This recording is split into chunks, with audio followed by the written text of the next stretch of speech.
a quick point? Yeah, over here. Okay, we did a bit of research on this last year, and we found there's a sort of gender arbitrage in that there's more women on social networks actually on them, and yet very few of the people actually doing the work are women. So our hypothesis is that if more women were actually involved in the coding and that, you'd get services that were much more women-friendly. So we think any company that uses women to actually design and code and do the user experience probably has an advantage that male-dominated companies just won't see for quite a while. Go. All right, yeah, just following on really what the last guy from the floor said.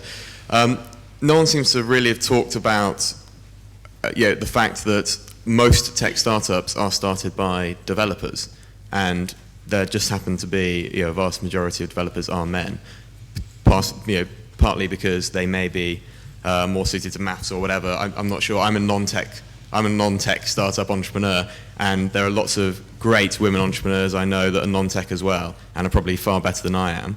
And there are also some great individual women developers. But in general, the vast majority of developers are male, and the vast majority of tech startups are started by developers or small teams of developers themselves. And it just seems that you haven't really talked about that issue. So you think a good solution would be to have more female developers and to have more women getting involved in coding and whatnot? I mean, partially, but if they're, some women suit it, and if in general more males are suited towards that, you can't really stop that.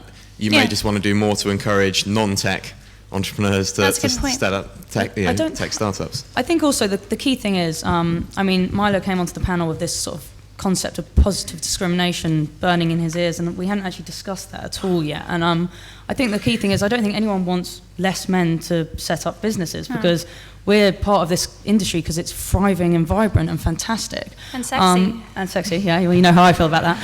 But I think it is a more of a cultural shift as well. I mean, I think we've decided that it's not that we're necessarily, excluding women, but there is that element of how do you make it something that actually a woman can see is a very, we all think this is a business for women. A lot of women in this audience think it's a business for women, but we just have to open that up. And I think that, things like bringing it into more of an educational thing, getting women more involved with developing, and also realizing that actually there's a hell of a lot of jobs, and that can also be a fault of women defining themselves, as you were mentioning about defining themselves non-technically, and people sort of excluding non-tech, developers as non-tech and just the bit of fluff that the company brought in for PR or marketing. But if you are working within technology, and particularly as social media, I mean, God, women communicate a lot. You can assure yourself that from our phone bills, but too much sometimes. The whole concept of social media communication, that's a very actually I just totally want to speak to a point that you just made there. Sorry. that women in PR in tech for some bizarre reason sometimes are not actually considered to be in tech. They fucking are in tech.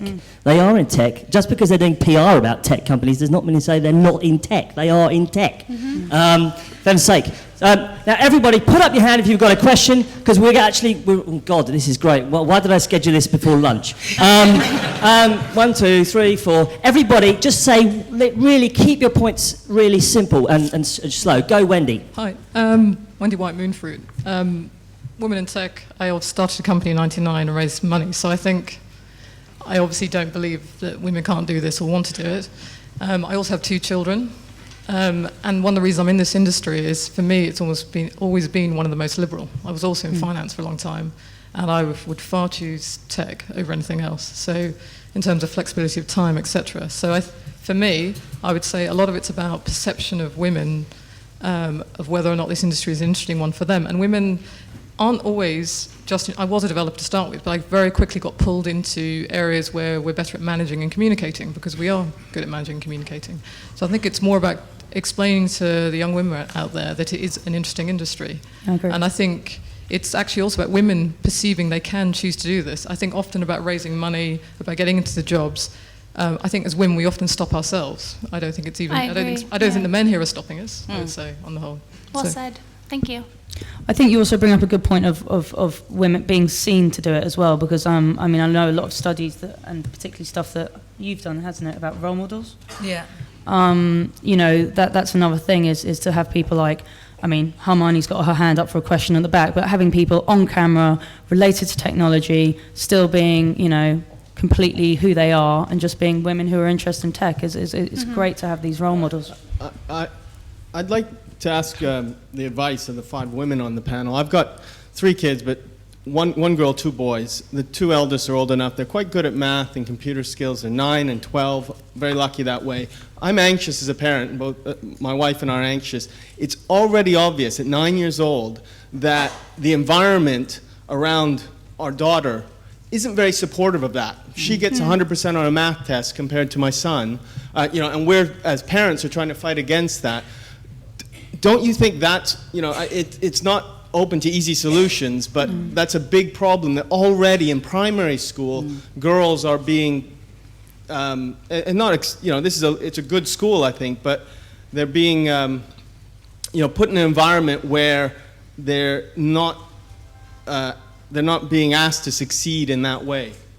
Yeah. What kind of gifts did you offer to your daughter when she was a child, very young, at 3 years old? The same kinds of things with the boys and girls? Not completely, but we were conscious of not just giving her dolls and just giving cars to the boy. And she had an older brother, so a lot of her toys were her older brother's cars. I think the problem for parents at the moment is it's such a cultural thing. I mean, just like the sexualization of youth. I mean, from when I went to primary school, which wasn't that long ago. I'm not very old. But I mean, I don't remember looking sexy. I mean, I wore a tracksuit all the primary school and I was covered in mud or food. There wasn't any element of looking good. And now I know people with 5-year-old kids who are wearing bras. There's no reason for that. It's completely fucked. I have no idea what that is. And that's not to say when they're 12, 13, 14, they want to make themselves look pretty, they should be locked, up and, told to be 18 before you date boys. But, it's a matter of such a culture that I really don't know. I mean, it is very much media-driven, and I think that there has to be something quite fundamentally shift in our educational policies that people start to do. Do you think women role models like yourselves could be more visible to that community? I think it's Yeah, essential. I think so. I mean, Very, very much so, yeah.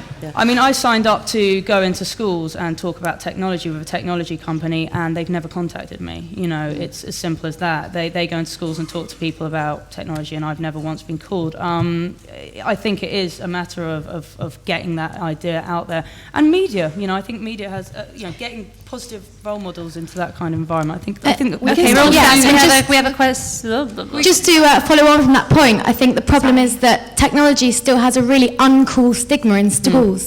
What we need to be doing is showing 13-year-old girls what the direct result of studying technology will give them, what kind of careers it will give them, that they can be designing a cool game for their Wii or designing their Prada watch. I think we need to be showing them what can be achieved through studying technology and change that stigma. Yeah. And save the sexy stuff for later. Okay, down in front right here.